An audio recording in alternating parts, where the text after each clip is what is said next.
Alrighty, let's get started. It is 2:02.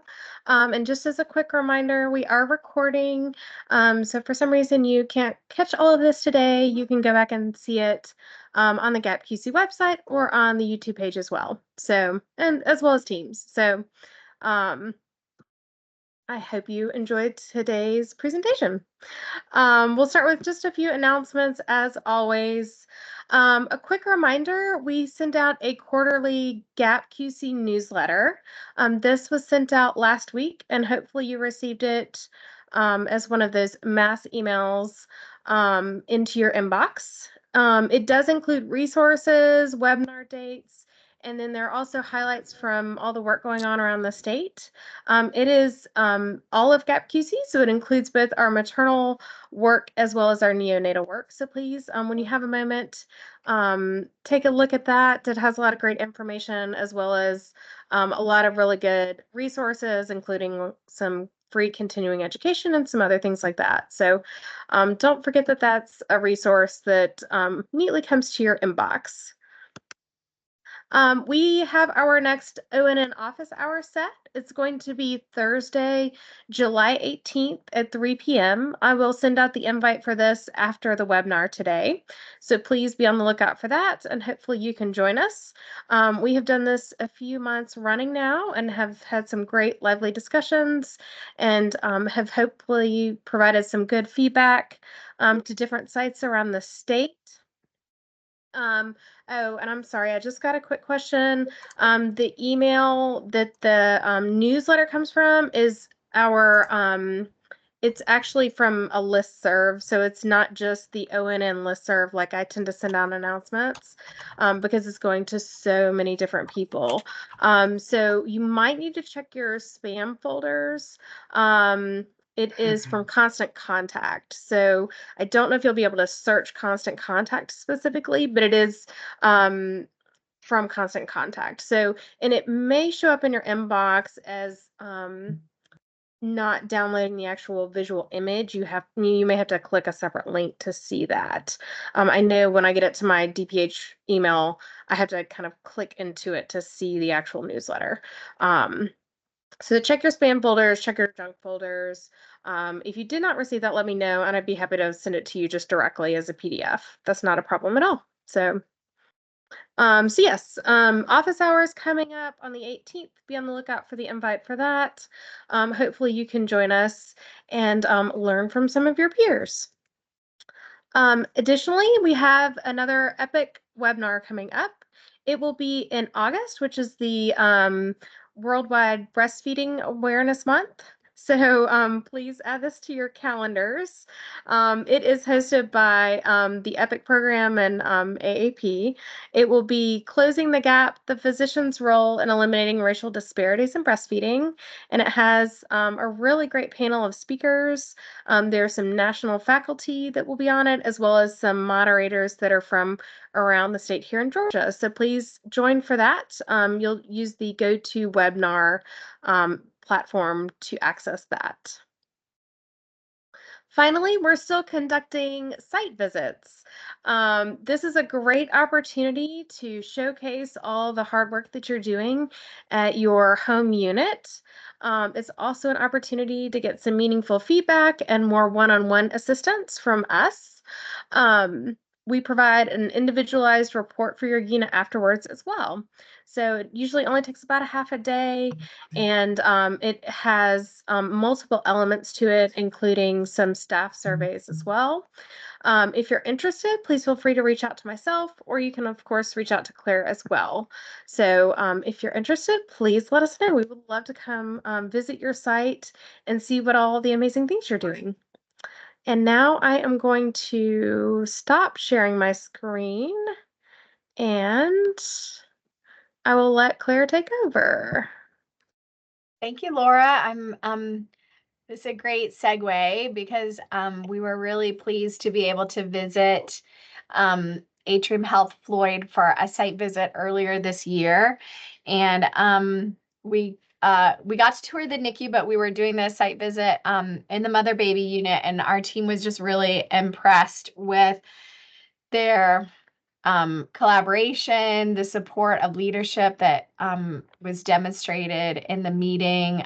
We had folks come to learn about optimizing newborn nutrition, our initiative, all the way from like residents all the way up to the like top leadership at the hospital. So it was really, we learned a lot from them about the work that they're doing through the initiative and what they've been doing really historically as a hospital and as a system. So I'm really happy to introduce to you all today an important member of their team, Lily Rosales Madrid. And Lily was a student at the GNT, Georgia Northwestern Technical College. I was shortening it to GNTC Human Lactation Program, which is where I first became acquainted with her. And if I'm not mistaken, you did some of your clinicals at Floyd. Is that right, Lillian? I did. I Yeah. actually did my clinicals. I came one day and then COVID hit and didn't come back until I started working here. Until you start. All right. And one day she impressed the team enough that they hired her when she finished. She also has a bachelor's degree in health science. And I just know from her colleagues and from working with her peripherally that she's a really great asset to the team there. And one thing that I thought that I'm really pleased that Lily's presenting on this topic because I learned so much about how to support Spanish-speaking families in your patient population, which I think affects almost every hospital, if not every hospital in Georgia. And they're doing really great innovative work on that, one of which is hiring Spanish-speaking IBCLCs to be on their team. So I'm going to hand it over to Lily to share all about their work. So I'm going to be sharing my screen with you all, so bear with me.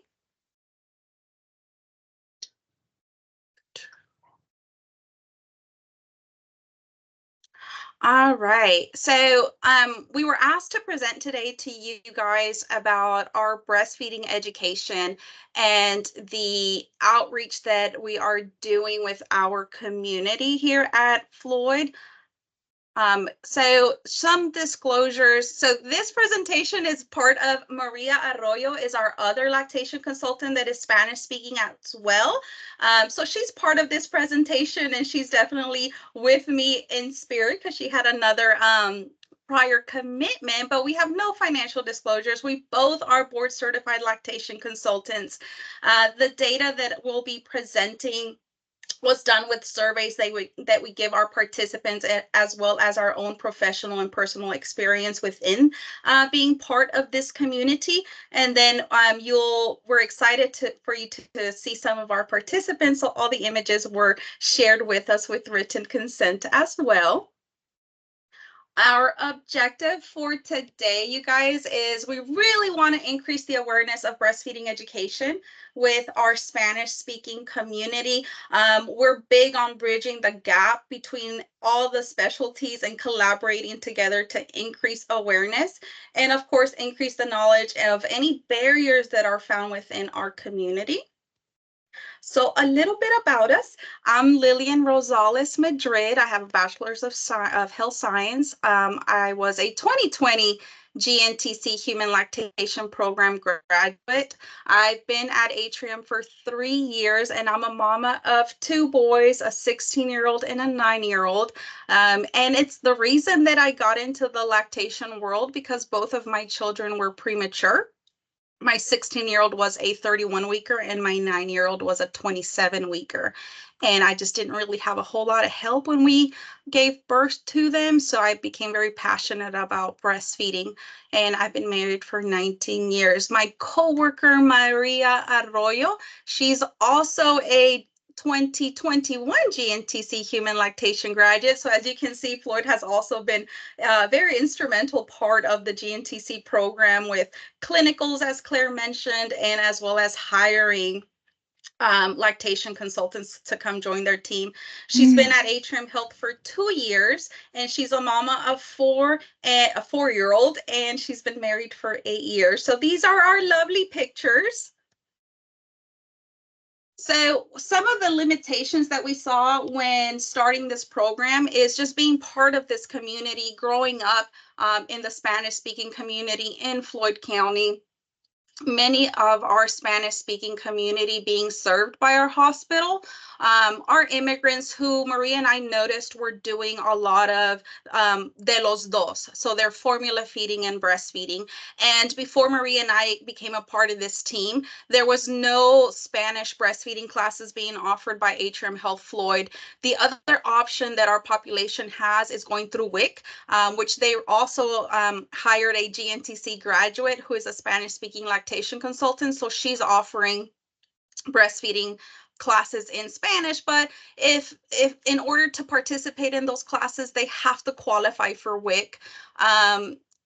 Here in our county and surrounding areas, there's very limited lactation support in Spanish. Something that our hospital was doing prior to Maria and I coming on board is using the interpreter service, whether that was on the phone or what we call Kermit, the machine that comes in. So there's really no personal one-on-one helping our lactation families. And there's a lack of education and understanding of those breastfeeding benefits. So a lot of them would tell us in our initial consult, no leche, they don't have milk. Even though we can clearly see this big old drops of colostrum, a lot of them were initiating formula in the hospital and waiting till they get home to breastfeed, or waiting until their milk would come in. And our goal with initiating breastfeeding education prenatally is to make them aware that there is milk in the beginning, and that they know that colostrum is milk, and the work that they do in the beginning, we want to set them up for success later on. So how did we get started with this? So this started back in 2022, where we were offered the opportunity to start doing the Spanish breastfeeding education. Once both of us came on board, we can kind of help each other so that the workload didn't fall just on one person. So that was very beneficial, is to have two Spanish-speaking lactation consultants who are part of this community. Atrium Health Floyd has been very important in financing. Everything is being done through them and their support, and paying for our program, paying for the tools that we use. Now, the facility, we are actually using the Atrium Health Floyd Residency Clinic. It's not located here in the hospital, but it's a few blocks from our hospital. They have a beautiful classroom that we can use with the computers and tables and chairs, and they have a projector that we use. So that's the facility that we're using. And one of the reasons that we decided to use the residency center is because they are already serving the majority of our OB patients. They're one of the very few clinics who are economical money-wise, because a lot of our parents don't have insurance. So they're coming to the residency center for their OB care. So our mentality was, they're already being served by that clinic, so let's bring the class to them. So that when we do communicate with them, we can say, hey, the class, it's in the same location that you're coming for your OB visit. So we wanted that continuity of care and location, and just coming on board with that clinic and their staff.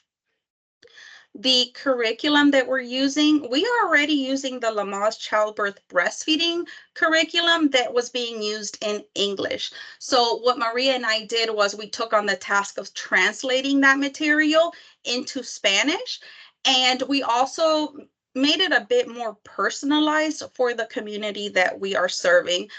So the picture is Maria and I putting the packets together for our families. So each one of them gets to take this packet home with information of what is covered in the class.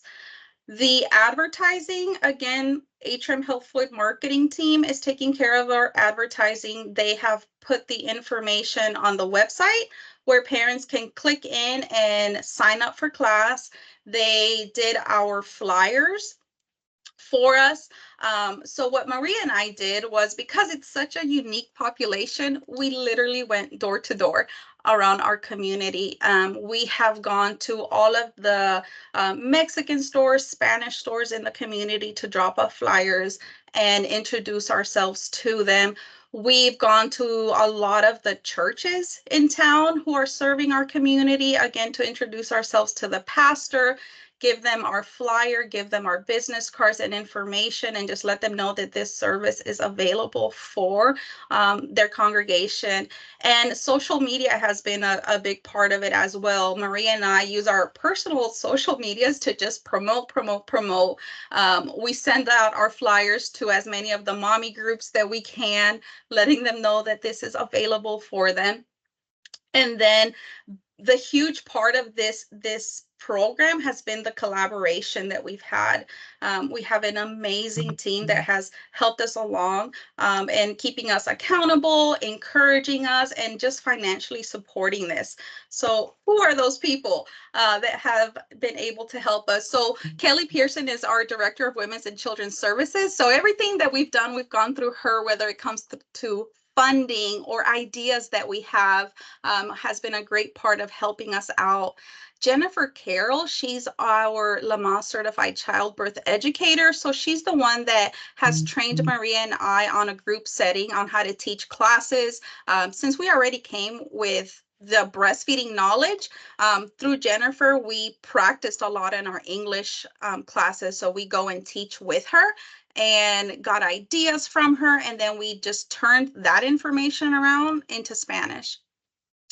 Jenny Pruitt, she's our marketing person. So we do flyers and we're like, hey, can you tweak it this way? Or can you change the picture for us? Or the link's not working for us. Can you kind of fix that for us? So we bug her a lot. And then Atrium Health Floyd Family Medicine Residency Clinic.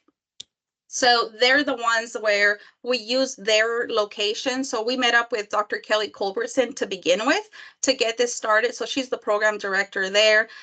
Miss Pamela Fuller, you'll learn later on how we get all of our patient information, but originally it was from her. Every month we are communicating, getting rosters. Miss Pamela, she's living her best life now as she retired a few months ago. So Miss Lauren Blair is the new person that's going to be taking on that task and giving us rosters and mommies that we can communicate with. So this has taken a group of people for it to be successful and come together, and it's still a work in progress as we want to continue to grow this program. So this is our class info. So the picture is the first flyer that Maria and I came up with that we share on social media. If you're on social media, probably this is the one that you've seen that's been shared on our sites. So during that first meeting with Dr. Culbertson, we spoke about our class not causing any disturbances to their practice already. So what we came up with is having the class on Saturday, having it Saturday morning. We chose the third Saturday of every month. The residency clinic, they already use it during the week for their diabetic clinic, their residents. As it was being remodeled, they used it as their break room. So we were like, you know what, Saturday, nobody's using it Saturday. So we decided to do class on Saturday. Biggest thing, you guys, this class is free. They just have to show up and we are there to serve them. It's from 10 to 12. The other reason we chose the time and the weekend is because we were hoping families would be able to participate, that the partner would be able to come if they were working Monday through Friday. So we wanted to remove some of those barriers to make this a partnership with the family as well. So how do I get them to come? We have raffle items. We tell them we have raffle things going on. We have refreshments for them provided by our clinic as well. In the beginning, the raffle items were being purchased by Maria and I. But recently we've been able to get reimbursed for those raffle items. The raffle items we've given are like hakas, nursing pillows, blankets, just anything that we find would be useful. And really, we just want to get them through our door. And also Miss Jen Carroll has applied for a $500 grant that she was approved for. And some of that is going to be used for our raffle items as well. So topics that we cover. So I mentioned in the beginning how we kind of tweaked some of our our topics. So the main topics, how does breastfeeding work? Benefits of breastfeeding. We practice with baby dolls and pillows on positioning and latching. We use either a breast model or balloons to represent the breast so that they can practice the positions. We cover common problems and solutions. We also cover pumping, hand expressing. Things that we've added to our Spanish class is pumping at work. That's a big thing that we hear is, I'm only going to breastfeed 6 weeks because I'm going back to work. Or I'm a server. So we really try to share information on pumping at work and what the laws are in Georgia, because many of them do not know that they can pump at work. No, that's okay. No worries. Legally, they can continue doing that. We also cover combo feeding and pace feeding. Reality is the majority of our parents are formula and breastfeeding. So we try to educate them on when is it medically necessary to introduce formula and how that can have an effect on their long-term breastfeeding success. Because what we're seeing is, oh, Miss Lily, I'm, a month out, but my milk dried out. And when asked, okay, did we introduce formula? The answer majority of the time was yes. So we want to change those numbers around. And then we talk about feeding options. So here at our hospital, we try to encourage the mom's first milk. So a lot of them don't know that they can hand express. So in class, we show them the tools that we use to hand express. We practice on our breast models.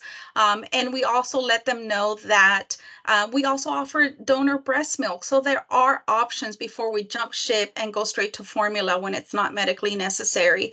The other thing that we cover in this class is hormonal contraception, because a lot of them were getting depo and then we're formula feeding, and we're just putting them at further risk of low milk supply or delayed lactogenesis. So we kind of cover and let them know to go ahead and start speaking to their provider now about their family planning options, so that once they get into the hospital, they know what to do and they can advocate for themselves. And that's a big thing that Maria and I focus on, is advocating for themselves, because we are guilty of just listening to our providers and not questioning it. It's very cultural based that whatever they say, we say yes to. So we want to teach them that, if they have questions, it's absolutely okay to ask questions and to get further information and to ask about what are the risks and benefits of whatever procedure they're having done. So we really focus on advocating for themselves. And if the partner's in class, letting them know, like, you can ask questions. I promise you can be involved. And the other thing we cover is that they have options on outpatient lactation care. They can come see us at our clinic after discharge. And we, again, Atrium Health Floyd, if they're uninsured, we do a paper chart so that we can keep track of it, but it's free of charge. We don't charge them to come see Maria and I at the outpatient clinic. So that's been very beneficial for our parents.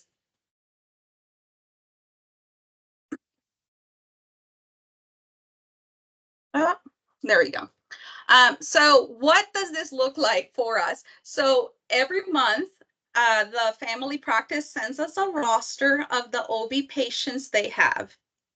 And Maria and I will do one-on-one phone calls to every person on that list to invite them to class. If they say that they want to participate, what we have found works best for us is for us to go to the hospital link and fill out the form for them, to go ahead and sign them up, because we're finding that they don't have email, or they just don't know how to quite use those links. So we just go ahead and remove that barrier and we do it one-on-one on the phone, sign them up.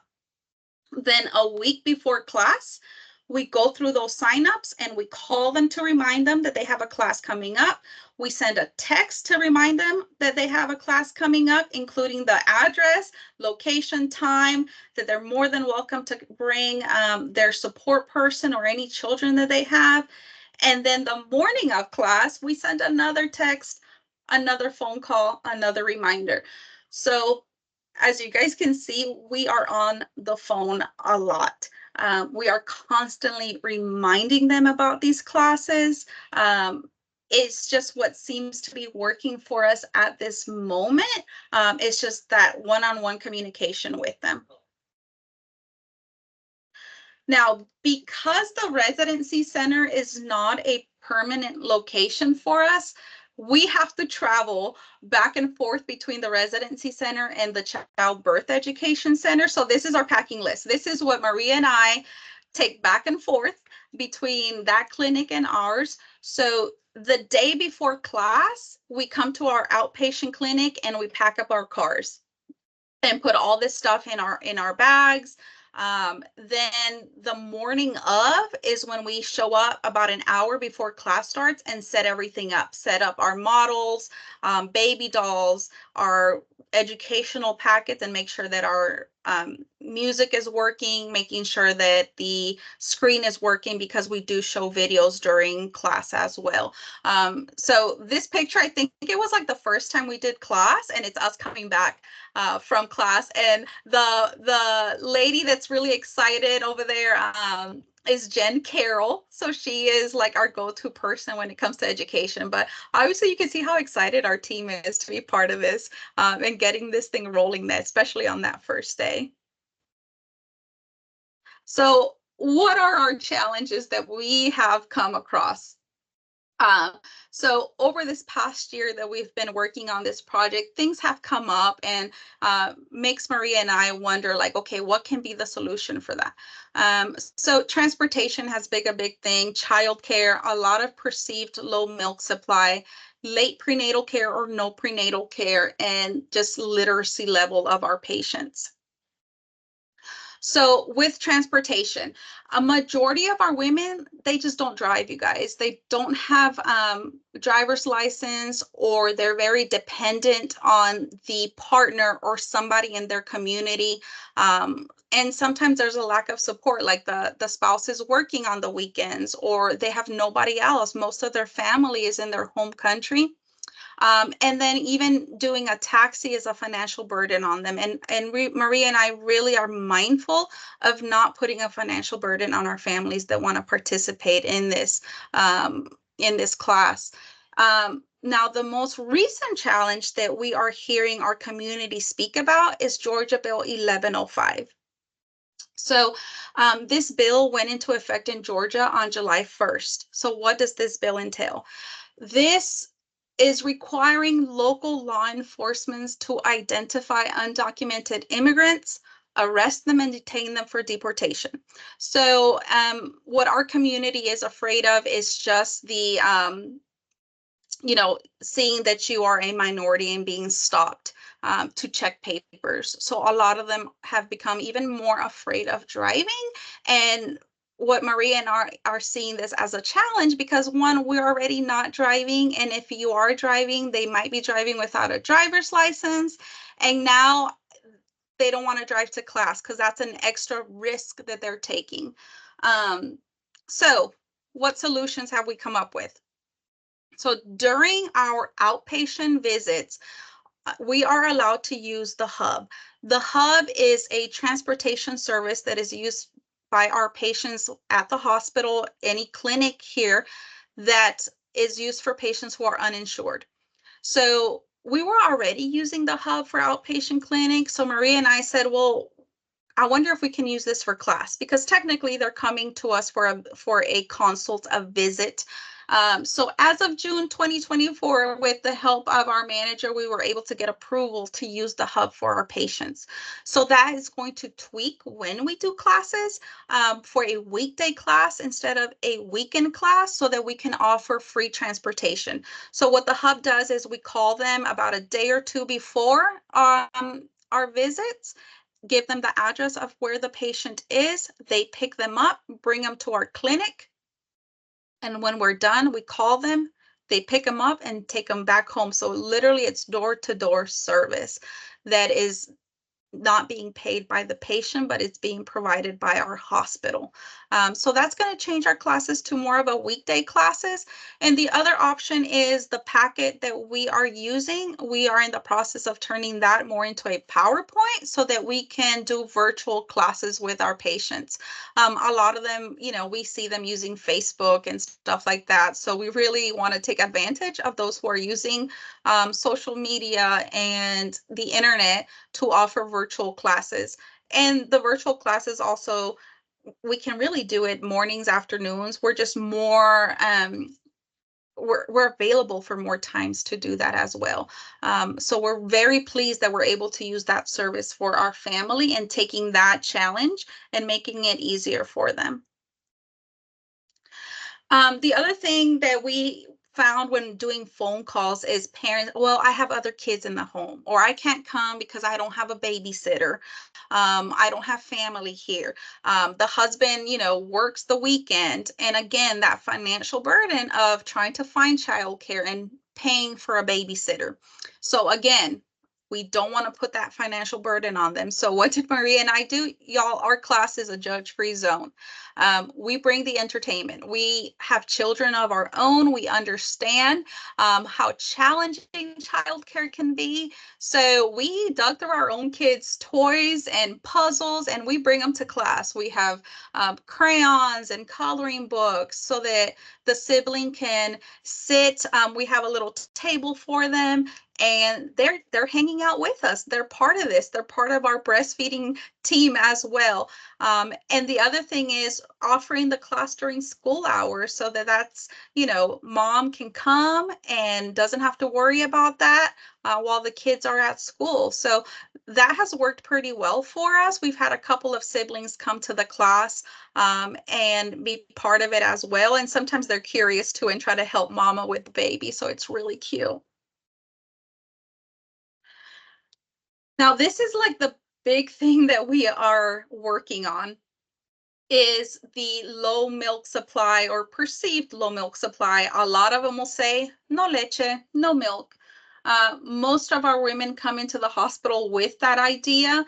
And what we're seeing is just that lack of prenatal education, understanding the risk and the benefits that come with it and the early weaning that can come with early introduction of formula when it's not medically indicated.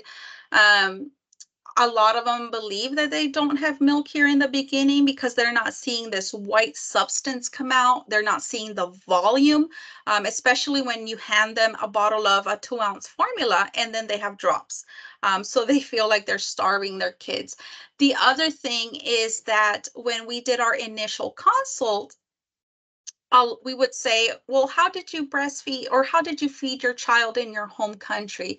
Well, I breastfed them because I couldn't afford milk. I couldn't afford formula, so I had to breastfeed.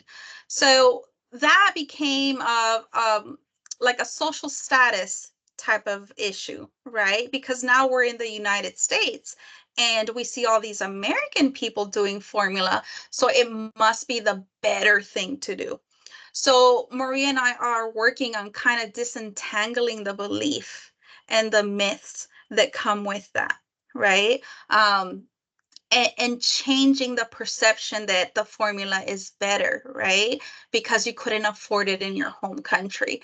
So one thing that I always tell them is, all of our children in Central America are breastfed, right? And we don't have a whole lot of obesity and diabetes in our countries. Guess why? Because we're breastfeeding. And I understand that we're doing it out of necessity in our country, but it's the best thing that you can do for your child.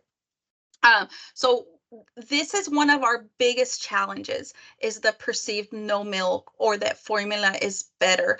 And trying to work with WIC as well and letting them know that WIC goes beyond just formula help, but WIC is also there for breastfeeding assistance. And the beauty of our community now is that we have Spanish speaking lactation at WIC, that we kind of share our clients. Like I have a client coming here and I know that she's on WIC, and then I call Angie Rivera at WIC and say, we have this same patient. Can you get her a pump? How can we make this easy for her? Or this is a NICU mama. Can we get her a pump? Can we expedite the process of WIC for her to get that pump? With our patients, that education, this is why Maria and I are doing these classes, is to educate our population and know that what our families do in Mexico, Central America, is the best thing that you can do for your staff. And also, we encourage the dad to come along and support the mom. Staff training, we're big on staff training and reminding our staff that the words that they say matter. That handing them a 4-pack of formula when they're saying they're combo feeding with no education, rhyme, or reason is detrimental to the long term of breastfeeding. So one of my other coworkers and I do the nursing training to educate our staff on breastfeeding, and we really focus on the words that they're using, or again, being part of letting them know that they do have milk and that there's options on hand expressing and donor milk. And the other key factor with our staff training is if a family continues to choose to formula feed, what are the correct volumes? Right? Because being part of this community, you guys, our people love chunky babies. So they will feed that whole 2-ounce bottle and that baby is like 3 hours old. So making sure that as a organization, we are using the same verbiage, that we are letting them know that the baby does not need 2 ounces right now. We have started putting infographics in each room to dictate the volume. So the great thing about our infographic is that it's pictures, right? So my Spanish speaking patients, or my patients that don't know how to read or write, I can just show them the picture and be like, see, this tummy, this is how much we need. You know, this is how to properly do that. But again, say you have milk, these big old drops of milk, that is milk. Our hospital offers donor breast milk. So when we first started, our donor breast milk was only for like our medically ill children. Now, in the last year or two, if that mom's goal is to exclusively breastfeed, but we're having issues with hand expressing, or there's other medical things going on, we are able to supply that donor breast milk. So letting my Hispanic mamas know that this is available is really important. And also educating them that this is like milk that comes from a facility, because they do have questions on that as well, of like, where in the world is this milk coming from? Now, the other thing too is letting them know that if they continue to use the formula, I'm going to need you to hand pump. I'm going to need you to hand express. And I explained to them the process, because now guess what? You're having to do double the work. Like, why do we want to do double the work, right? But letting them know that that option is there. And again, training our staff and letting them know, okay, if this mom's going to formula feed and breastfeed, I need you to pull a pump for them so that they have something to go home with and protect their milk supply. And in class, Maria and I have the hand pump, we have the hand expression kits, and we let our parents play with them. And we explain to them, you're not going to get much from a hand pump. But if you're going to continue to do this, you have to use it to stimulate that breast. So having that option is there as well for them. And then reminding them, like a lot of them will tell me, well, I don't have an electric pump at home. I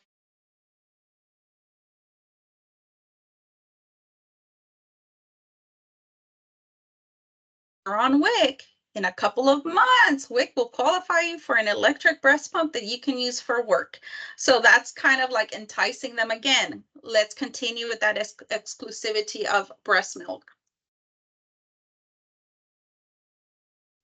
The other challenge that we are running into is the late prenatal care or no prenatal care. So due to either their immigration status or their employment status, they don't qualify for insurance, or Medicaid that will cover the whole visit. Like a lot of them will do that emergency Medicaid that covers the birth, but we need help before that. We need the prenatal care, right?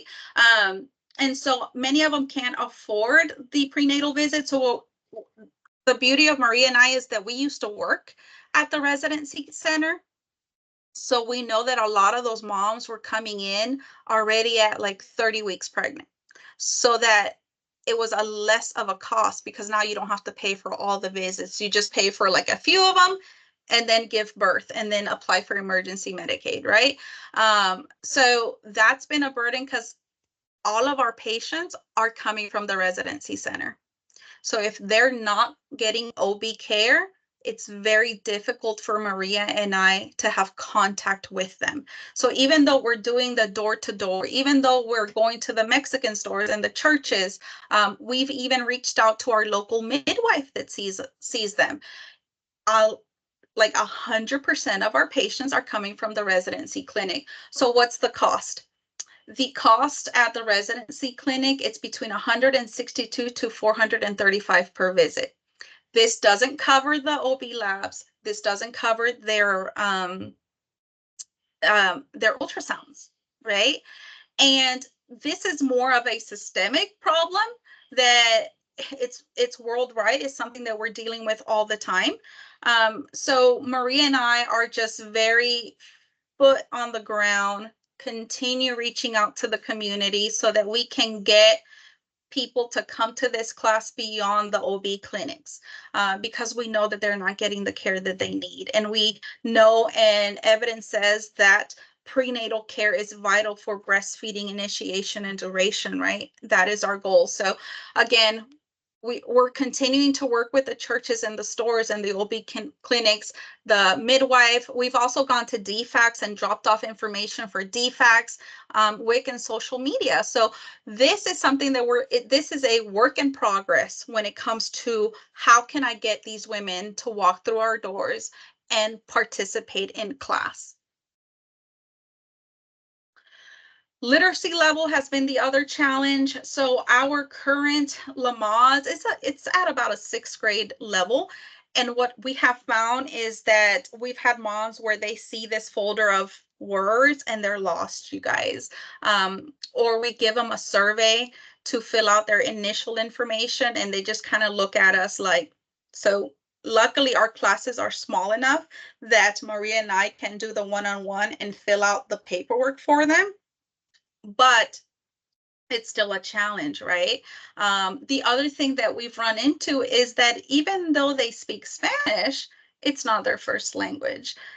We have a lot of dialect speakers, a lot of Mayan, different Mayan dialects that come along.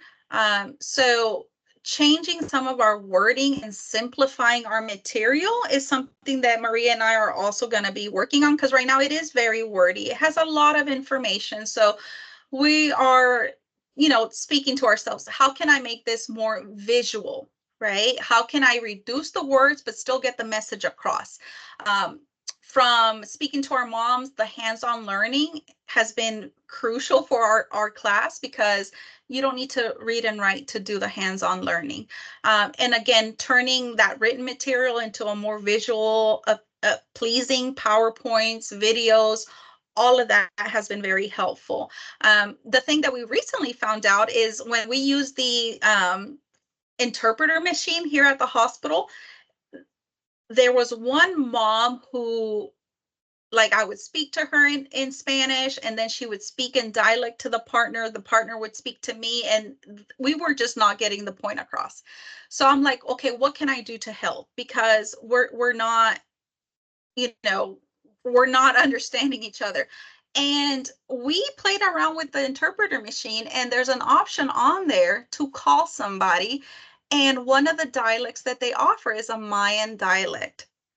So I let some of our staff on the floor know and say, if they're not speaking Spanish, try, click other and see if they offer that dialect for that patient. So that's pretty cool little thing that we figured out the last couple of weeks. So what has our class look like? So Our first class was February 8th of 2023. We have done over 200 phone calls and text messages between Maria and I. It's been a slow process, but we've been learning, and we've always, when we started, if one mom walks in through that door and gets the education, that is a success for us.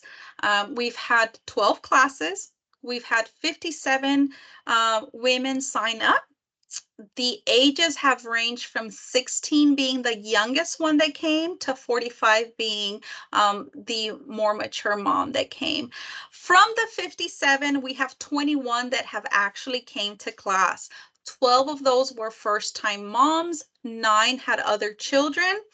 We've had 4 support people come to class, and 3 siblings have came. We've had some classes that we show up, you guys, and nobody comes. We've had some no-shows. And again, we don't see that as a failure, but what we've done on that day that we've had no-shows is we go out into the community and we take that opportunity to pass out flyers, talk to pastors. We have a pediatrician that's open on the weekends, so we've gone to his clinic and dropped off information. So every class, we've taken it as an opportunity, and I'm proud to say that we've seized those opportunities to get the information to our community. So this is the breakdown of our classes by day, and the people that signed up, those who attended. And as you can see, like, we've had, the most that we've had signed up is 9, and out of those 9, 5 came. In April, we had 4 signed up and 0 came. And that's even after the reminders a week ahead, the reminders the day before and the day of, and we still had no shows. So that's just kind of the reality of what these classes have looked like and the participation that we're getting. So these are our beautiful mamas that have come to class, and in these pictures, you can kind of see in the background of what the classroom looks like. And then we have pictures with siblings that came and some of our raffle items that they have won. Sometimes when just one shows up, we're like, oh my gosh, you are so lucky you actually won our raffle. And then in our community, Maria, she's very much like, well, if 2 come, 1 can't go home with nothing. So we always try to have something extra so that both moms can go away with something. And then they can tell their friends, hey, I won this at this breastfeeding class, so you should join. So we're really hoping to spread, do word of mouth of them telling their friends and their neighbors and family members that this is being offered in our community. So this is from the surveys that we take at the end of class.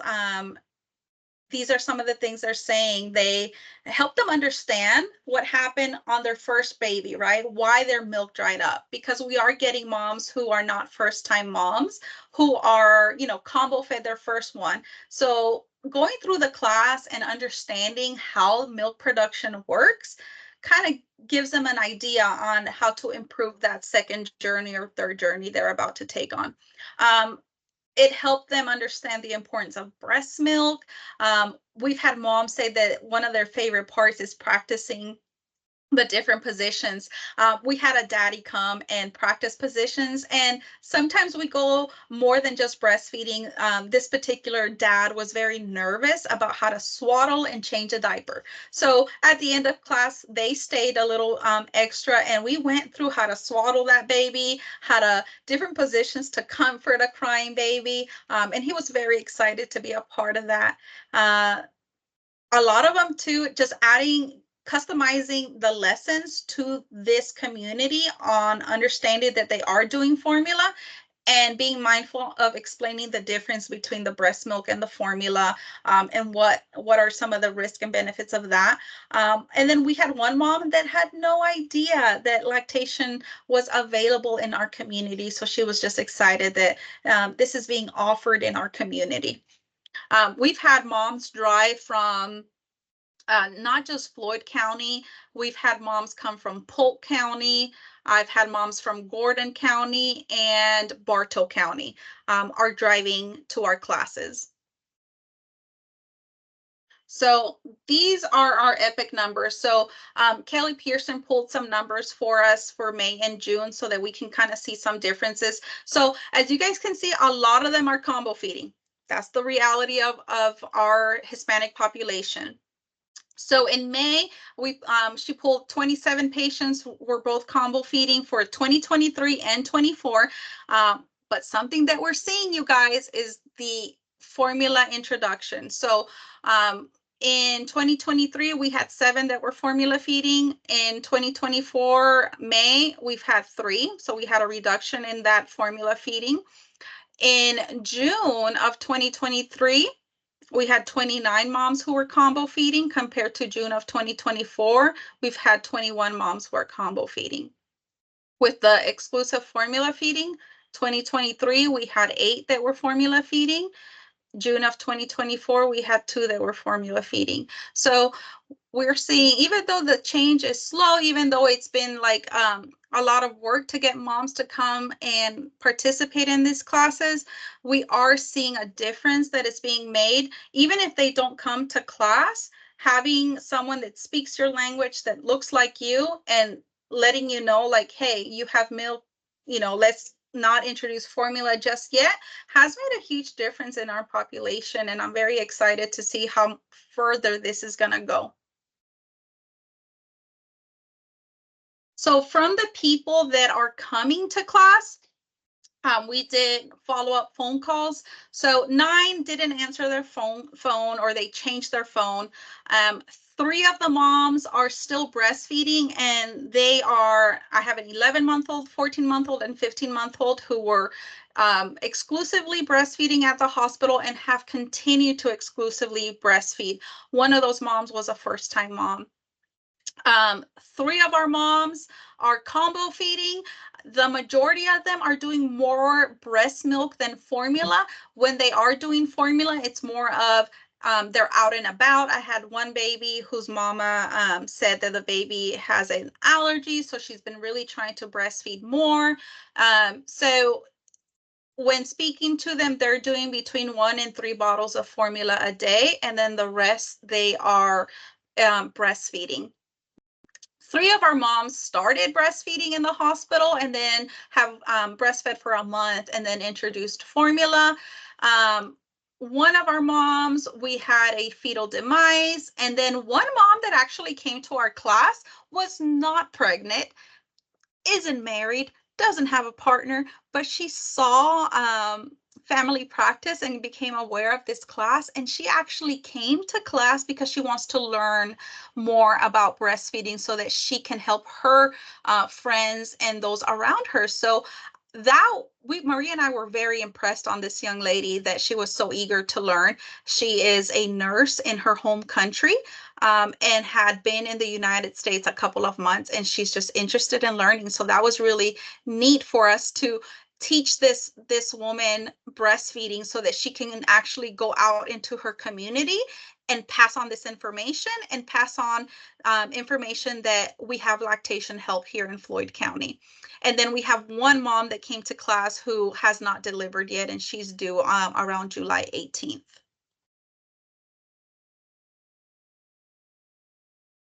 Oh. So growing our program, what are we looking at? So Maria and I see this program going beyond just breastfeeding class. Floyd Hospital offers Lamaze classes. Is an 8-week class where families come and participate.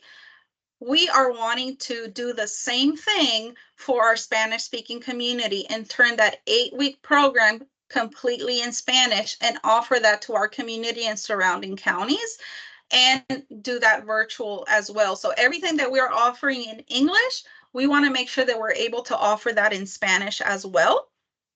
And we can even do Spanglish if we need to. Like, we just want to get this information across and educate our families.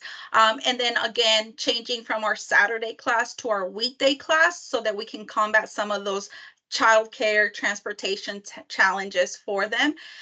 The other thing that we're looking at is changing our location.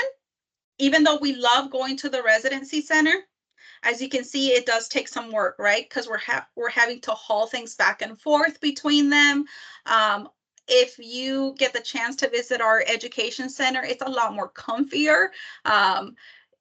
We have a nice little coffee machine there that we just don't have when we go to the residency center.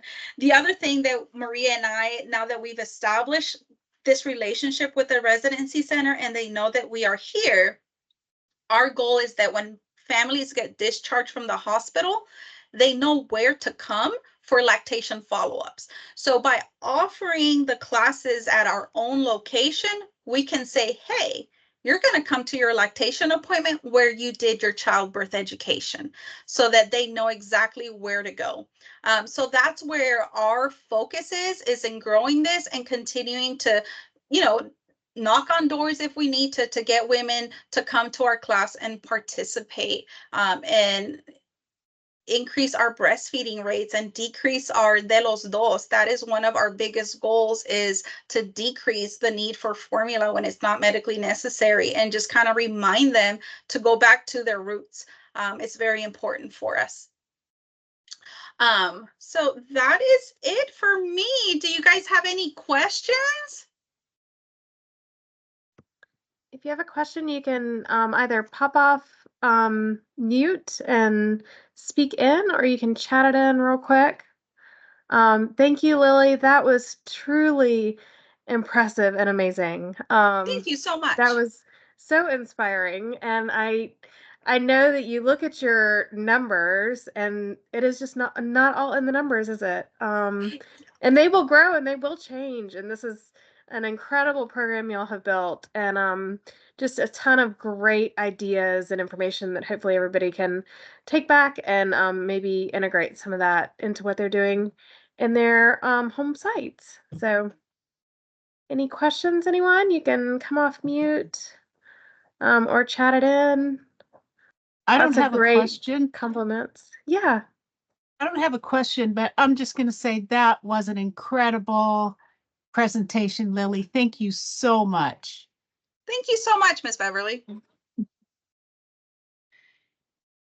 Yeah, Lily, this is Claire. I loved seeing your team here cheering you on. And it was really great to see and hear when we came for the site visit, hear people talk about the passion you guys have for the work. I appreciate you being real, that it's not like an instant turnaround. And, I know that you are planting seeds and having lots of ripples into the community. I loved hearing about the healthcare provider in her country who's a recent immigrant and who came to kind of get familiarized with the system and to learn more about how she can help those in her community. So props to you and Maria, and to your leaders for empowering you guys to be doing this work in the community. And I think the residency center is such a key component of what we're doing. And even having the pleasure of educating them when it came to concerns that we had.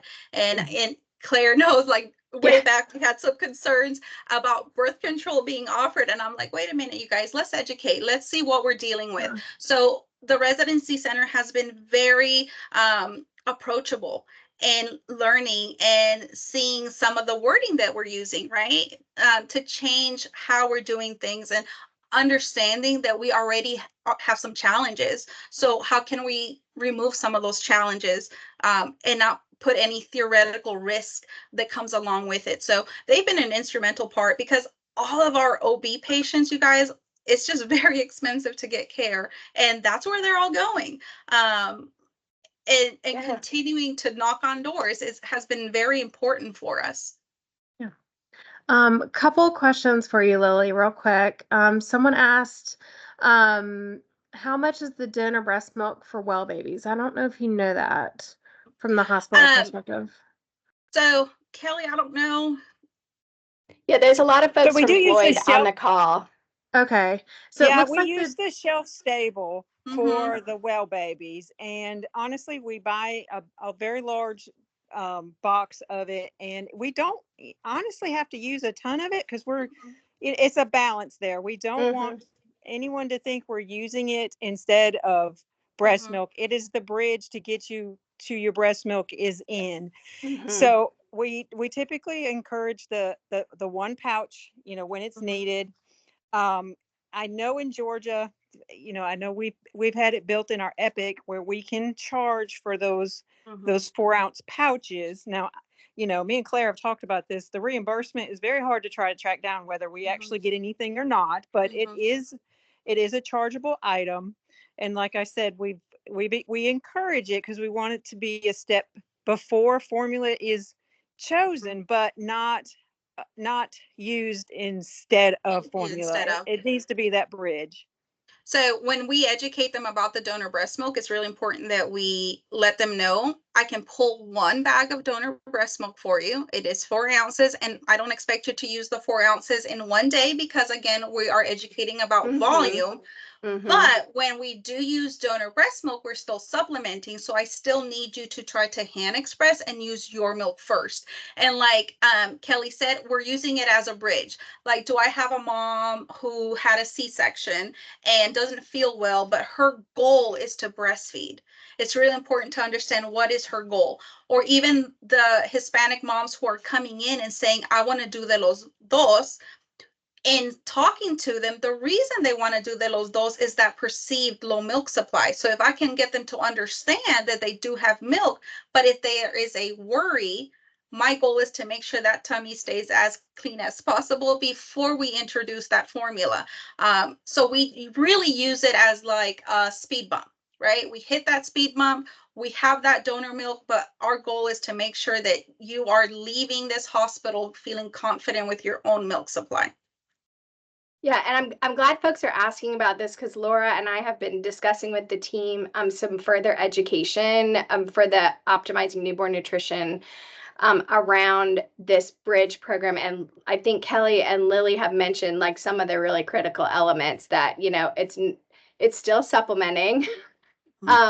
And that there's options around, how to bill it and how to charge it, but that education is a critical part, and developing well thought out policies about how you're using it, and that its use is equitable, and that it can be, the research shows that when it's implemented with fidelity like that, it can really increase breastfeeding success, by meeting that need for like, I've got to feed my baby something right this minute, or kind of angle, and how that cues education, but also avoids unnecessary formula supplementation. So we're developing more research. Feel free to, I mean, not more research, but more education on, and getting sample policies for you all on bridging well babies on donor milk and the And options that one thing exist that around we that. do here with our staff too is when they are pulling that donor breast milk, we're encouraging them to pull that donor breast milk in a syringe and teaching the parents to finger feed, Yeah. Instead of automatically going and pulling a nipple. So that again, we're encouraging direct breastfeeding and no other artificial nipple before that breastfeeding is well established. So that's been very Right. helpful too. Is teaching them that there's alternatives. And its hand expression is obviously like a first like Yes. line before pulling the donor milk. So Mhm. what I understand at Floyd from our site visit is you're using one 4-ounce bag of the shelf stable milk per patient, but of course that doesn't need to be per patient. That's the policy that Floyd has developed, but there's lots of options. So depending on different hospitals, how you can use um, pasteurized donor human milk from a Humana milk bank if your hospital's already using that. Shelf stable, some hospitals and mother baby are using the shelf stable milk, which isn't really used very much in NICUs because it's not the same product as pasteurized donor human milk. It's a shelf stable donor milk product that I see there's a question. It's not refrigerated until it's opened, and then it needs to be refrigerated. So we'll walk through some of the options in a future webinar, but if anyone wants to reach out now, it's something that we've been developing. You can reach out to Laura or I with questions about that. I know we're over time on the webinar, so I just want to acknowledge those questions, but also just acknowledge that Floyd has really thought through a lot of these options. And I love how Lily pointed out that the education that needs to go along with that, if that's a strategy that you're choosing, and just so many great comments about learning from you all. Thanks so much, Lily and team at Floyd.